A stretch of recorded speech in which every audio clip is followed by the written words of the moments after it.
आज शुक्रवार को सुनिए संतोषी माता की बड़ी ही दुर्लभ व्रत कथा। एक बुढ़िया थी और उसके 7 पुत्र थे। 6 कमाने वाले थे, एक निकम्मा था। बुढ़िया माँ 6 पुत्रों की रसोई बनाती, भोजन कराती और पीछे से जो कुछ बचता सो 7वें को दे देती थी। परंतु वह बड़ा भोला भाला था, मन में कुछ विचार न करता। एक दिन अपनी बहू से बोला, देखो मेरी माता का मुझ पर कितना प्यार है। वह बोली, क्यों नहीं, सबका जूठा बचा हुआ तुमको खिलाती जो है। वह बोला, भला ऐसा भी कहीं हो सकता है क्या? मैं जब तक आंखों से ना देखूं मान नहीं सकता। बहू ने हंसकर कहा, तुम देख लोगे तब तो मानोगे। कुछ दिन बाद बड़ा त्योहार आया। घर में 7 प्रकार के भोजन और चूरमा के लड्डू बने। वह जांचने को सिर दर्द का बहाना कर पतला कपड़ा सिर पर ओढ़कर रसोई में जाकर सो गया और कपड़े के अंदर से सब देखता रहा। 6 भाई भोजन करने आए। उसने देखा माँ ने सब उनके लिए सुंदर सुंदर आसन बिछाए हैं, 7 प्रकार की रसोई परोसी है। वह आग्रह करके जिमाती हैं। वह देखता रहा। 6 भाई भोजन कर उठे तब माता ने उनकी जूठी थालियों में से लड्डुओं के टुकड़ों को उठाया और एक लड्डू बनाया। जूठन साफ कर बुढ़िया माँ ने पुकारा, उठो बेटा, 6 भाई भोजन कर गए हैं, अब तू ही बाकी है, उठना, कब खाएगा? वह कहने लगा, माँ मुझे भोजन करना नहीं, मैं परदेश जा रहा हूँ। माता ने कहा, कल जाता है तो आज ही जा। वह बोला, हाँ हाँ आज ही जा रहा हूँ। यह कहकर घर से निकल गया। चलते समय बहू की याद आई। वह गौशाला में उपले थाप रही थी। वहीं जाकर उससे बोला, हम जावें परदेश को, आवेंगे कुछ काल, तुम रहियो संतोष से धर्म आपनो पाल। वह बोली, जाओ पिया आनंद से, हमरो सोच हटाए, राम भरोसे हम रहें, ईश्वर तुम्हें सहाय, देव निशानी अपनी देखूं धरू मधीर, सुधि हमरी मति विसरियों रखियो मन गंभीर। वह बोला, मेरे पास तो कुछ नहीं है, यह अंगूठी है सो ले लो और अपनी कुछ निशानी मुझे भी दे दो। वह बोली, मेरे पास क्या है, यह गोबर भरा हाथ है। यह कहकर उसकी पीठ में गोबर के हाथ की थाप मार दी। वह चल दिया। चलते चलते दूर देश में पहुंचा। वहां पर एक साहूकार की दुकान थी। वहां जाकर कहने लगा, भाई मुझे नौकरी पर रख लो। साहूकार को जरूरत थी। साहूकार उससे बोला, रह जा। लड़के ने पूछा, तनख्वाह क्या दोगे? साहूकार ने कहा, काम देख कर दाम मिलेंगे। साहूकार की नौकरी मिली है। वह सवेरे 7 बजे से रात तक नौकरी बजाने लगा। कुछ दिनों में दुकान का सारा लेन देन, हिसाब किताब, ग्राहकों को माल बेचना, सारा काम करने लगा। साहूकार के 7-8 नौकर थे। वे सब चक्कर खाने लगे कि यह तो बड़ा होशियार बन गया है। सेठ ने भी काम देखा और 3 महीने में उसे आधे मुनाफे का साझीदार बना दिया।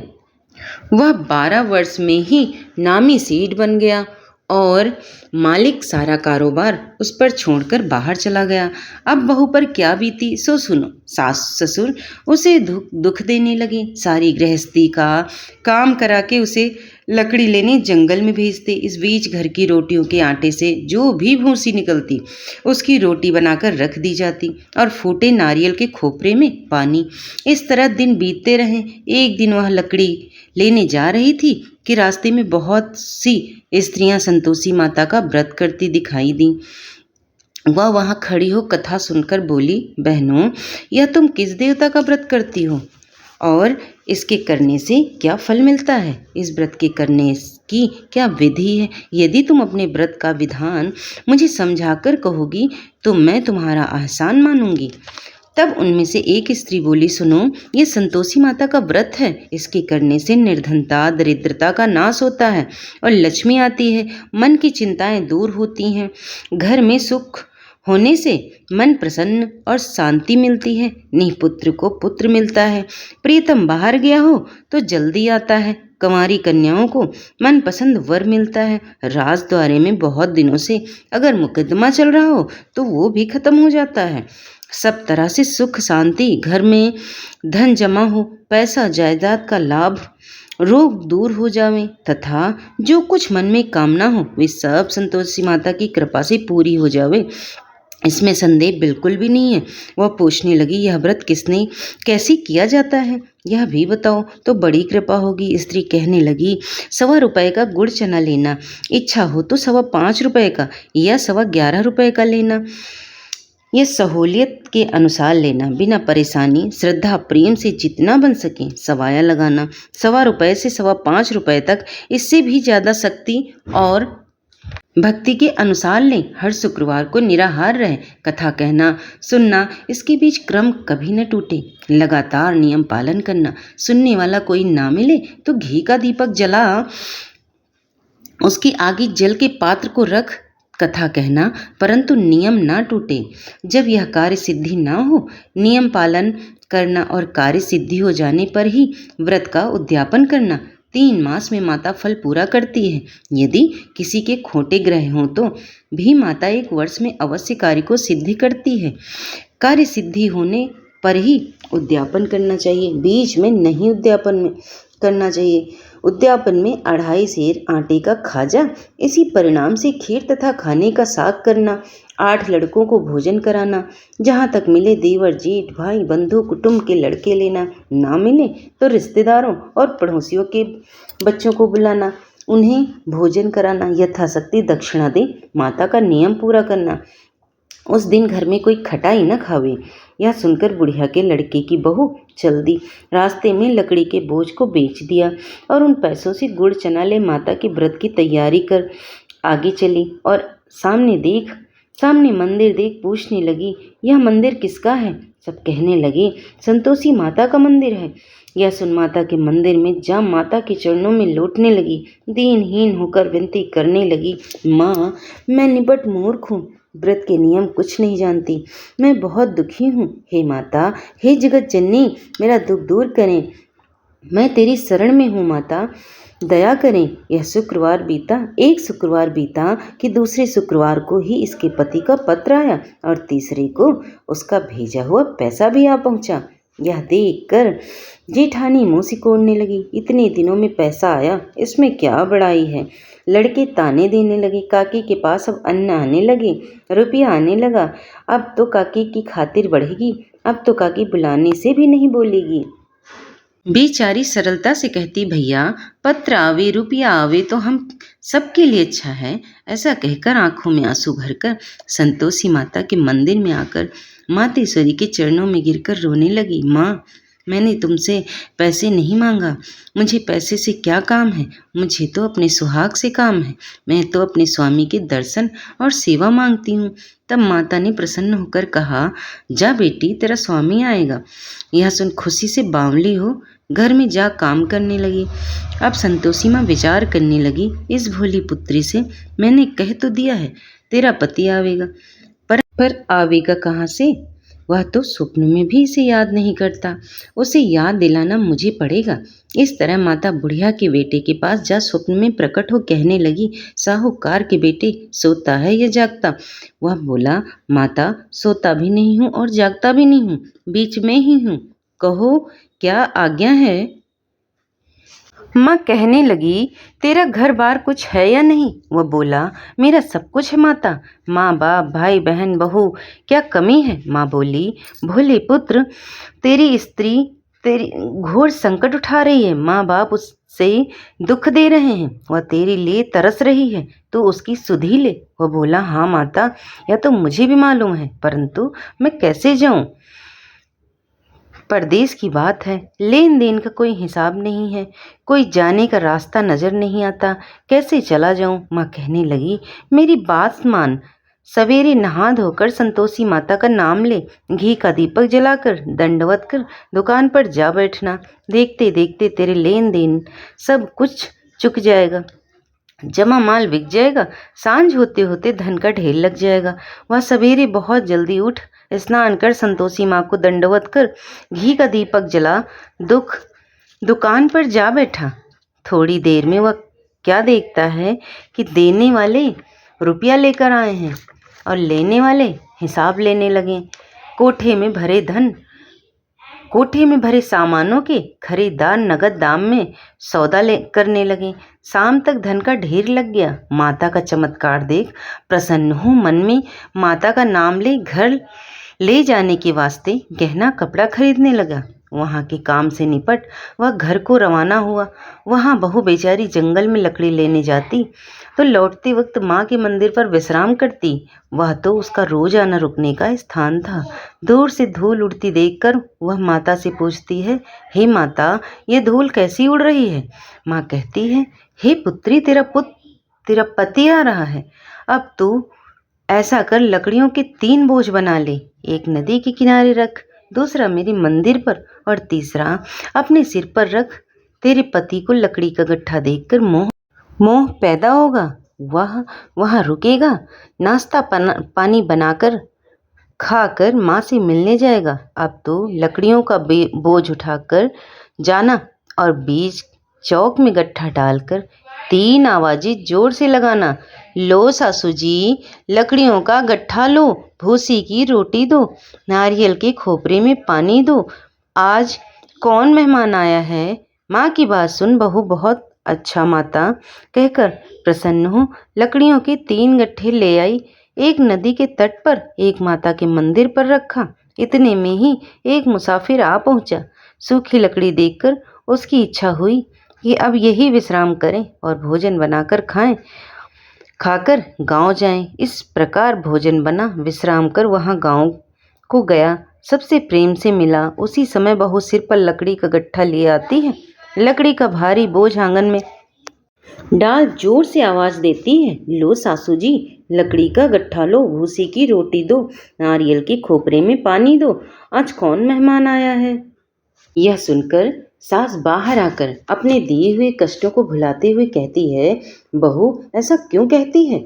तेरा मालिक ही तो आया है। आ बैठ, मीठा भात खा, भोजन कर, कपड़े पहन, गहने पहन। इतने में आवाज सुन उसका स्वामी बाहर आता है और लकड़ी और अंगूठी देख व्याकुल हो उठा और माँ से पूछता है, माँ यह कौन है? माँ कहती है, बेटा यह तेरी बहू है। आज 12 वर्ष हो गए तो जब से गया है तब से सारे गांव में जानवर की तरह भटकती फिरती है। काम काज घर का कुछ करती नहीं, 4 समय आकर खा जाती है। अब तुझे देख कर भूसी की रोटी और नारियल के खोपरे में पानी मांगती है। वह लज्जित हो बोला, ठीक है माँ, इसे भी देखा है और तुम्हें भी देखा है। अब मुझे दूसरे घर की ताले की चाबी दो, मैं उसमें रहूँगा। तब माँ बोली, ठीक है बेटा, जैसी तेरी मर्जी, कहकर ताले का चाबी का गुच्छा पटक दिया। उसने ताले की चाबी लेकर दूसरे कमरे में गया जो तीसरी मंजिल के ऊपर था। उसे खोलकर सारा सामान जमाया। एक दिन में ही वहाँ राजा के महल जैसा ठाट बाट बन गया। अब क्या था, वे दोनों सुखपूर्वक रहने लगे। इतने में अगला शुक्रवार आया। बहू ने अपने पति से कहा, मुझे माता का उद्यापन करना है। पति बोला, बहुत अच्छा है, खुशी से करो। वह तुरंत ही उद्यापन की तैयारी करने लगी। जेठ के लड़कों को भोजन के लिए कहने गई। उसने मंजूर किया, परंतु पीछे से जेठानी अपने बच्चों को सिखलाती है, देखो रे, भोजन के समय सब लोग खटाई मांगना, जिससे उसका उद्यापन पूरा ना हो। लड़के जीमने गए, खीर पेट भरकर खाई, परंतु याद आते ही कहने लगे, हमें तो कुछ खटाई खाना है, खीर हमें नहीं भाती है। देखकर अरुचि पैदा होती है। बहू कहने लगी, खटाई किसी को नहीं दी जाएगी, यह तो संतोषी माता का प्रसाद है। लड़के तुरंत उठ खड़े हुए, बोले, पैसे लाओ। भोली बहू कुछ जानती नहीं थी, सो उन्हें पैसे दे दिए। लड़के उसी समय जा करके इमली खाने लगे। यह देखकर बहू पर संतोषी माता ने कोप किया। राजा के दूत उसके पति को पकड़ कर ले गए। जेठ जेठानी मनमानी खोटे वचन कहने लगे। लूट लूट कर धन इकट्ठा कर लाया था, सो राजा के दूत पकड़ कर ले गए। अब सब मालूम पड़ जाएगा जब जेल की हवा खाएगा। बहू से यह वचन सहन नहीं हुए। रोती रोती माता के मंदिर गई। हे माता, तुमने यह क्या किया है? हंसाकर अब क्यों रुलाने लगी? माता बोली, पुत्री, तूने उद्यापन करके मेरा व्रत भंग किया है, इतनी जल्दी सब बातें भुला दी। वह कहने लगी, माता भूली तो नहीं हूँ, ना कुछ अपराध किया है, मुझे तो लड़कों ने भूल में डाल दिया, मैंने भूल से उन्हें पैसे दे दिए, मुझे क्षमा कर दो मैया। माँ बोली, ऐसी भी कहीं भूल होती है? वह बोली, माँ मुझे माफ कर दो, मैं फिर से आपका उद्यापन करूंगी। माँ बोली, अब भूल मत करना। वह बोली, अब ना होगी। माँ अब बतलाओ, अब वह कैसे आवेंगे? माँ बोली, जा पुत्री, तेरा पति तुझे रास्ते में ही आता मिलेगा। वह घर को चली, राह में पति आता मिला। उसने पूछा, तुम कहाँ गए थे? तब वह कहने लगा, इतना धन कमाया है, उसका टैक्स राजा ने मांगा था, वह भरने गया था। वह प्रसन्न हो बोली, भला हुआ, अब घर चलो। कुछ दिन बाद फिर शुक्रवार आया। वह बोली, मुझे तो माता का उद्यापन करना है। पति ने कहा, करो करो, खुशी से करो। वह फिर से जेठ के लड़कों से भोजन करने को कहने गई। जेठानी ने तो एक दो बातें सुनाई और लड़कों को सिखा दिया कि तुम पहले ही खटाई मांगना। लड़के कहने लगे, हमें खीर नहीं भाती जी, बिगड़ता है, कुछ खटाई खाने को दो ना। वह बोली, खटाई खाने को नहीं मिलेगी, खाना हो तो खाओ। वह ब्राह्मणों के लड़कों को लाकर भोजन कराने लगी। यथाशक्ति दक्षिणा की जगह एक एक फल उन्हें दिया।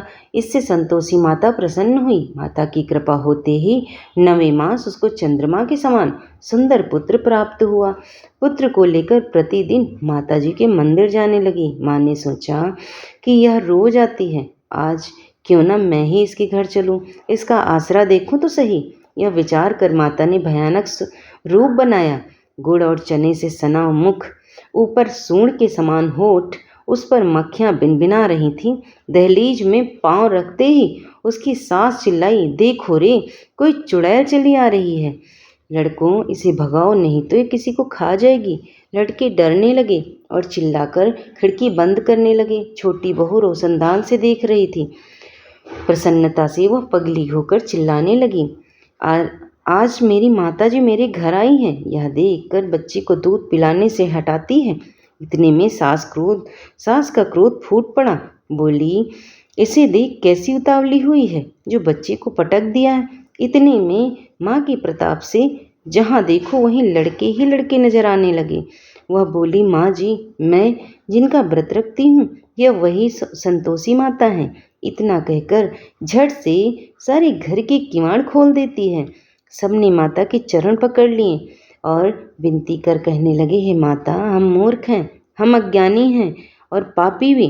तुम्हारे व्रत की विधि हम नहीं जानते। तुम्हारा व्रत भंग कर हमने बहुत बड़ा अपराध किया है। हे माता, आप हमारा अपराध क्षमा करें। इस प्रकार माता प्रसन्न हुई। माता ने बहू को जैसा ही फल दिया है वैसे सबको दें। कथा को सुनने सुनाने वाले, पढ़ने पढ़ाने सभी भक्तजनों पर संतोषी माता सभी पर अपना आशीर्वाद बनाए रखें। और अब सुनिए संतोषी माता की आरती। जय संतोषी माता मैया, जय संतोषी माता, अपने सेवक जन की सुख संपत्ति दाता। माँ जय संतोषी माता, सुंदर चीर सुनहरी, माता धारण कीन्हो, हीरा पन्ना दम के तन सिंगार लीन्हो। मैया जय संतोषी माई, गेरू लाल छटा छवि, बदन कमल सोहे, मंद हसत करुणामयी, त्रिभुवन जन मोहे। मैया जय संतोषी माई, स्वर्ण सिंहासन बैठी, चवर ढुरे प्यारे, धूप दीप नैवेद्य मधु, मेवा भोग धरे न्यारे। मैया जय संतोषी माई, गुण अरुचना परम प्रिय, ताम संतोष कियो, संतोषी कहलाई, भक्तन वैभव दियो। मैया जय संतोषी माई, शुक्रवार प्रिय मानत, आज दिवस सोही, भक्त मंडली आई, कथा सुनत मोहि मैया जय संतोषी माई। मंदिर जगमग ज्योतिकम मंगल ध्वनि छाई, विनय करी हम बालक चरणन सिर नाई, मैया जय संतोषी माई। भक्ति भाव में पूजा अंगीकृत कीजे, जो मन वस्यों हमारे इच्छा फलीजे, मैया जय संतोषी माई। दुखी दरिद्री रोगी संकट मुक्त किए, बहुधन धान्य भरी घर सुख सौभाग्य दिए, मैया संतोषी माई। ध्यान धरो जिस मन जन ने मनवांछित फल पायो, पूजा कथा श्रवण कर घर आनंद आयो, मैया जय संतोषी माई। शरण गहे की लज्जा रखियो जगदम्बे, संकट तुम ही निवारो दयामयी मांबे, माँ जय संतोषी माई। शरण संतोषी माँ की आरती जो कोई नर गावे, रिद्धि सिद्धि सुख संपत्ति जी भर के भक्त जन पावे, मैया जय संतोषी माई, मैया संतोषी माई। तो प्रिय भक्तजनों, कथा पसंद आई है तो प्लीज़ चैनल को लाइक शेयर सब्सक्राइब कर लें। धन्यवाद।